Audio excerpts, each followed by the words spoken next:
Hey everyone, and welcome back to Esther NJ. I hope that you are all doing well, and I'm believing that you are enjoying the summer. It's soon approaching and it's looking amazing out there. Wow, it's about time. But I hope that everyone is doing well. In today's video, I want to talk about the consistent cry out. What does it mean to cry? Firstly, I want to ask you a question. When last did you cry? And number two, are you aware that crying is actually healthy for the soul? It's healthy for your mind when you let out what you've been holding in for a while. It's so important that even though we are in these testing times, and we are all feeling it in one way or the other. And it's okay to admit where your struggles lie. But you can be rest assured that those tears will surely turn into joy in due course. We may not know when the cost of living crisis is going to end. We don't know if this is going to be a thing that we have to cope with for life. But what truly matters is your joy. And I'm not here to try and present to you a life of no problems, no troubles, no struggles, because we know that's not the case. Everyone is going through something. But that consistent cry that you utter from the depth of your heart is not for you to be defeated. It's for you to say, this is enough. I need to do something about my situation. Now, how many of us right now have been so consistent in pursuing their goals and pursuing their dreams and making a difference with their lives, and yet they don't think that change is being made or progress is being seen? But we have to realize that every day has its own opportunities of new beginnings. And I love new beginnings because it gives you the opportunity to grow, to transform, and enhance your life for the better. It's opening up opportunities for you to walk into, not feeling worried, not feeling alone, not feeling condemned in the season that you are in. I really do believe with all my heart that it is important to embrace new beginnings. That could be leaving one previous role to joining a new role. That could be embracing the season of singleness and being in a committed relationship. It also could mean being a mother to your firstborn baby. It could mean being responsible for handling a business. It could be being able to steward your finances wisely. All these elements represent new beginnings. But when those new beginnings come, it doesn't mean that it's going to be easy. You will make mistakes, you will fail, but in the end, you will say to yourself, it was good that I tried rather than remaining stagnant. It was good that I tried to make ends meet with what I have. And one of the reasons why I entitled this video, The Consistent Cry Out, is that some of us, if not all, we desire big dreams to come to fruition, but we're not doing enough to get there. We're giving up halfway, thinking that it's not possible. We use our current situations to assume that it's the end, but it's not. There are moments where we think we can do things in our own strength. There are times where we think that we know what to do because we've got this connection, or we've got that person on our team.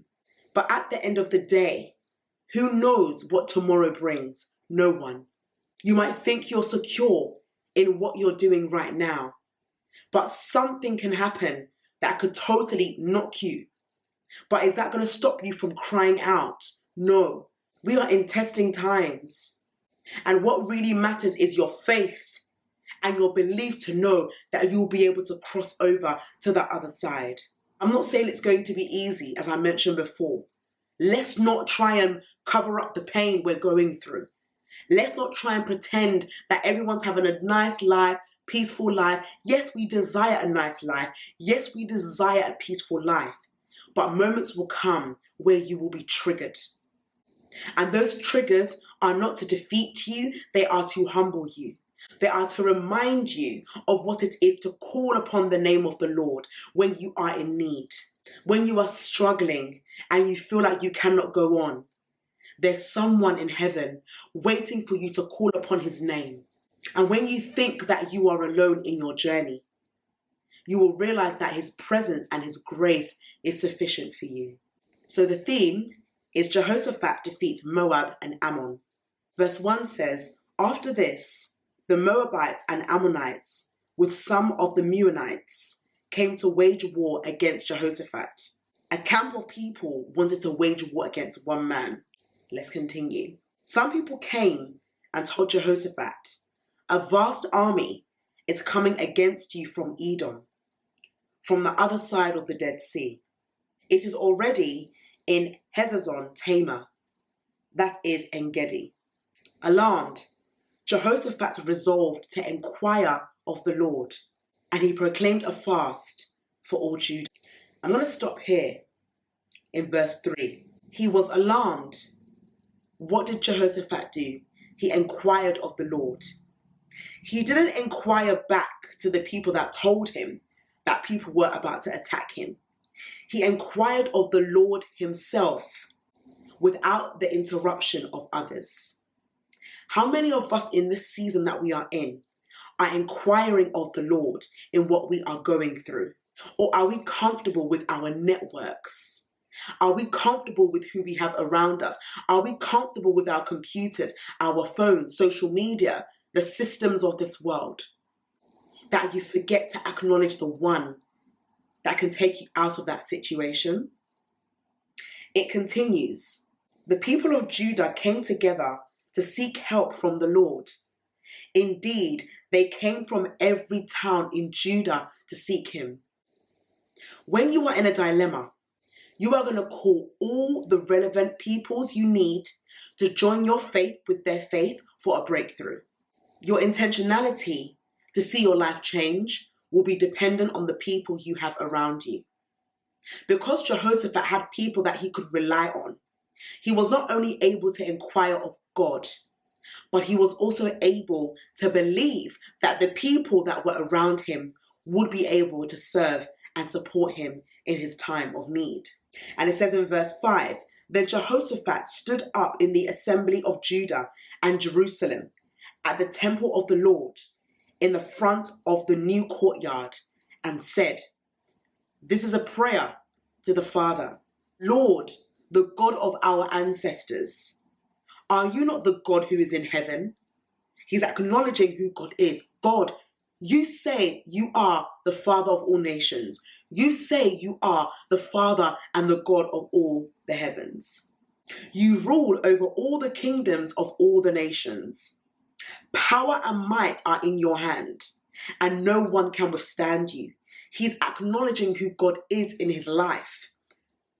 Verse 7, our God, did you not drive out the inhabitants of this land before your people Israel and give it forever to the descendants of Abraham, your friend? God stated that Abraham was his friend. Why was Abraham's God friend? Because Abraham walked with God. Abraham obeyed God. Abraham believed by faith that what was promised to him would come to pass. So he is remembering the relationship between Abraham and God.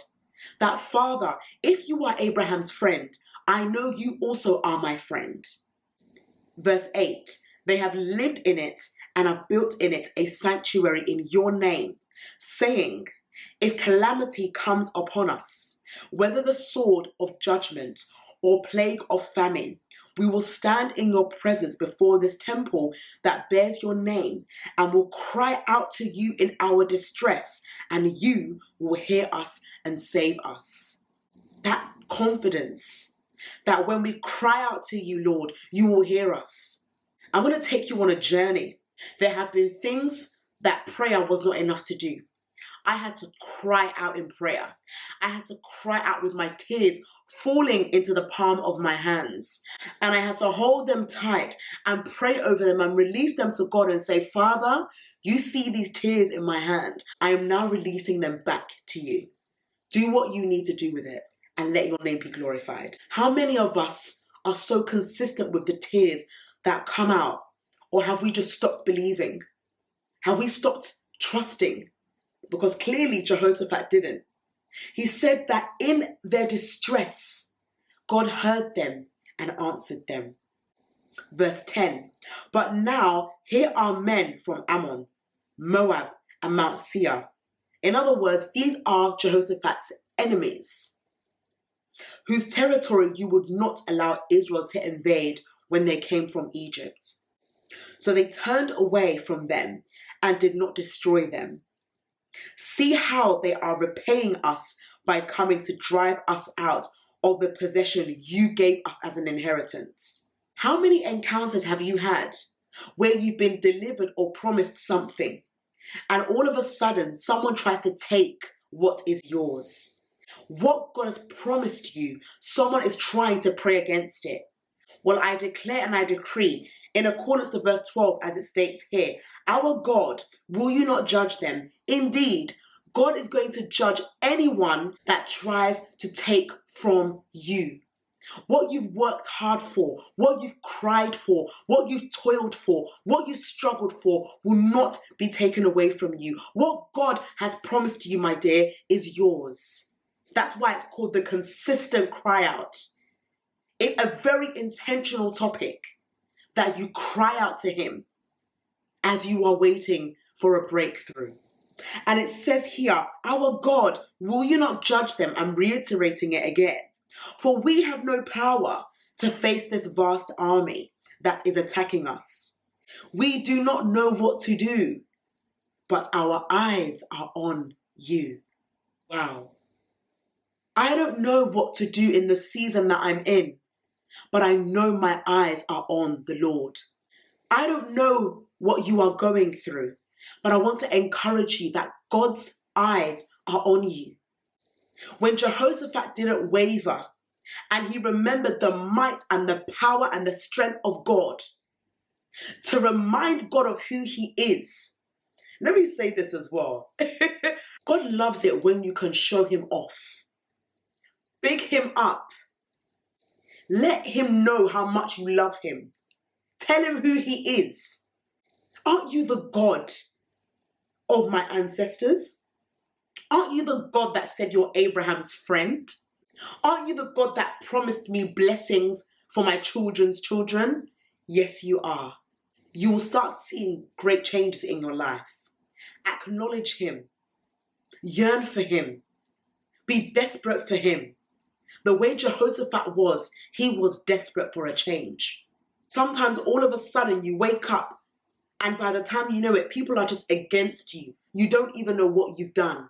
You don't even understand. Even trying to understand it is causing delay.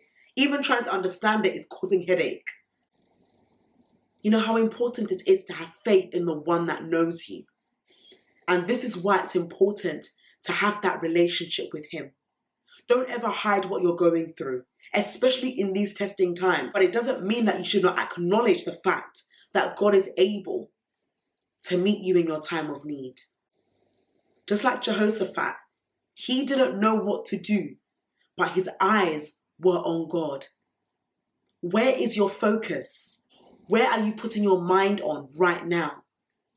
Is it on the fact that you're trying to raise money for your business? Or you're seeking God for a breakthrough in your job? Or you're trusting God for unity in your family? Regardless of what you're going through, where is your focus? Are you trying to manipulate your situation and make it work for you faster? Are you trying to go ahead of the one that knows your life step by step? Let this season of your life humble you. And even if you are in a tough season right now, remember you are going to come out of it. Jehoshaphat came out of his struggles. The Moabites and the Ammonites had nothing against him. Why? Because he acknowledged the one that was able to deliver him. He knew his priorities. Do you know your priorities? Who is first in your life? Is it your loved ones? Is it your friends? Is it work? Is it money? Is it traveling? All these things are not wrong. But when you put all these things above God, that's where your mindset is thwarted and distracted. Because you're thinking all you need is all the possessions of the world. But at the end of the day, does that bring comfort? Does that bring joy? Yes, you've got one of your prayer requests answered, but there's something else that you need now and it's delaying. Have you called upon his name? Have you sought him with all your heart? And more importantly, have you been patient? It's your patience that will get you further than trying to shortcut and make quick fixes. Jehoshaphat didn't operate in his own strength. And at times, I need to learn this myself, to not operate in my own strength. It's so easy because, as the saying goes, if you don't work, you don't eat. But there are seasons and moments in your life where if you just be still, God will supply all your needs, and he can do it because he is God. There are people that they don't have to struggle because they live righteously. They live a life of obedience. And when you live a life of obedience, you will never struggle. Someone like Solomon in the Bible, when he prayed in 1 Kings chapter 3, he didn't ask for fame or riches or wealth. He asked for wisdom. How many of us are asking God for wisdom right now? Or are we asking God for that pay rise or that promotion or that deal? And it's not wrong. But what is your priorities? You get what you desire. Are you going to be distracted for something else? Learn in the season that you're in to cry out to him, even when it's difficult. Out of 5 things right now, 4 things could be going so well, but that one thing is eating you up. And let me tell you something, ladies and gents, that one thing is to keep you grounded in him. It's to keep you humble in him. It's to remind you that just before you forget God, hey, you still got that thorn in your flesh. Apostle Paul was speaking about the thorn in his flesh. And to me, that speaks of, God, you know what I need. This is the area that I need your breakthrough in. It's taken years. But then in 2 Corinthians chapter 12, verse 9, God speaks to Paul and says, my grace is sufficient for you, for my strength is made perfect in your weakness. When we are weak, God is strong. And when you're in that weakness and that thorn is still in your flesh, it keeps you humble to remind you that without him, you cannot do anything. Without him, you cannot go anywhere. He is your guide. So I want to encourage you as you listen to this video, take the time to truly understand what it means to consistently cry out to him. The pain that we go through is to remind us that we can seek him in good times and in difficult times. That we don't always have to wait until something is a problem before we reach out. So I want this video to encourage you, and I want you to send this video to someone that needs to hear this. Because we are all going through our own wildernesses. As we look unto God, like Jehoshaphat, when his enemies was trying to attack him, and he didn't know what to do, but his eyes were on the Lord, God came through. Let your eyes be on the one that knows where you need to be. And don't try and struggle in your own strength. Because all you need to do is rest, and God will take his stand in your life. Thank you so much for watching this video. I'm really believing that it has encouraged you, challenged you, and inspired you to do so much better in your relationship and your pursuit with the Lord.